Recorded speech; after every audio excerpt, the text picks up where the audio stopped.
ഇതിലേതാ D C വരുന്നത്? ഈ കാണുന്നതാണ് ഡി സി കേട്ടോ. നമ്മൾ ഈ സിമ്പിൾ വെച്ചിട്ടാണ് കണ്ടുപിടിക്കുക. ഇവിടെ ഇതാണ് എ സി, ഈ കാണുന്നതാണ് ഡി സി. അപ്പോൾ ഈ വെള്ള കളറിലിട്ടിരിക്കുന്ന ഈ 4 റേഞ്ചാണ് ശരിക്കും ഡി സി വോൾട്ടേജ് മെഷർ ചെയ്യാനായിട്ട് ഉപയോഗിക്കുക. അതിൽ എത്രയാണ് മില്ലി വോൾട്ട് തൊട്ടുണ്ട്? 200 millivolt, 2 volt, 20 volt, 200 volt. നമുക്ക് ഒന്ന് ശ്രദ്ധിച്ച് നോക്കുകയാണെങ്കിൽ ഒരു 600 വോൾട്ടും കൂടെ കാണാം കേട്ടോ. ഇവിടെ 600 വോൾട്ട് വരെയാണ് റേഞ്ച് വരുന്നത്. അപ്പം ഇത്രയാണ് നമുക്ക് റീഡിംഗ് എടുക്കാനായിട്ട് സാധിക്കുക. അപ്പോൾ ഇത് റീഡിംഗ് എടുക്കണമെങ്കിൽ നമ്മൾ ഈ റേഞ്ച് എന്ത് ചെയ്യണം? ഇതിലേക്ക് മാറ്റി സെലക്ട് ചെയ്തിടണം. അപ്പോൾ അഗൈൻ നമ്മൾ ഈ ബാറ്ററിയാണ് ചെയ്യുന്നത്. അതുകൊണ്ട് ഞാൻ ചെയ്യുന്നു റേഞ്ച് സെലക്ട് ചെയ്ത് 20 ഇടുന്നത്. ഇവിടെ 10 ഇല്ല കേട്ടോ. 2 കഴിഞ്ഞാൽ അടുത്ത 20 അപ്പോൾ ബാറ്ററി എന്തായാലും 2 വോൾട്ടിൽ കൂടുതലാണ്, പക്ഷേ 20 വോൾട്ടിൽ താഴെയാണ് എന്നൊരു കൺസെപ്റ്റിൽ ഞാൻ എന്ത് ചെയ്യുന്നു? 20 ഇടുന്നു. ഓക്കെ, 20 ഇടുന്നത്. അതിനുശേഷം ഞാൻ എൻ്റെ ബാറ്ററി എടുക്കുകയാണ്.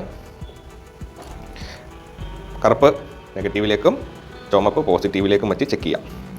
അപ്പോൾ കണ്ടോ 2.99. അപ്പോൾ നമ്മൾ അനലോഗിൽ എടുത്തതിനേക്കാളും ചെറിയൊരു വ്യത്യാസമുണ്ട് അല്ലേ? അനലോഗിൽ എടുത്തതിനേക്കാളും ചെറിയൊരു വ്യത്യാസമുണ്ട്. അറൗണ്ട് ഒരു 2.99 വോൾട്ട് എനിക്കിവിടെ കിട്ടുന്നുണ്ട്. ഇതാണ് കറക്റ്റ് കേട്ടോ. അനലോഗിൽ പ്രോബിൻ്റെ റെസിസ്റ്റൻസ് ചെക്ക് ചെയ്തതിനകത്ത് നമുക്ക് മിസ്റ്റേക്ക് വന്നിട്ടുണ്ട്. അതാണ് ഒരു 0.01 വോൾട്ട് അല്ലെങ്കിൽ 0.1 വോൾട്ട്. അതിനനുസരിച്ചിട്ടൊരു ചെറിയ വ്യത്യാസം അവിടെ കാണാൻ പറ്റിയത്. ശരിക്കും ഈ ബാറ്ററി 2.99 വോൾട്ടേജ് ഉണ്ട്. 3.7 ബാറ്ററിയാണ്. ശരിക്കും ഇത് കുറവാണ്. ബാറ്ററി ചാർജ് ചെയ്യാനുള്ള സമയമായി. ഇങ്ങനെയാണ് നമ്മൾ DC വോൾട്ടേജ് മെഷർ ചെയ്യുക.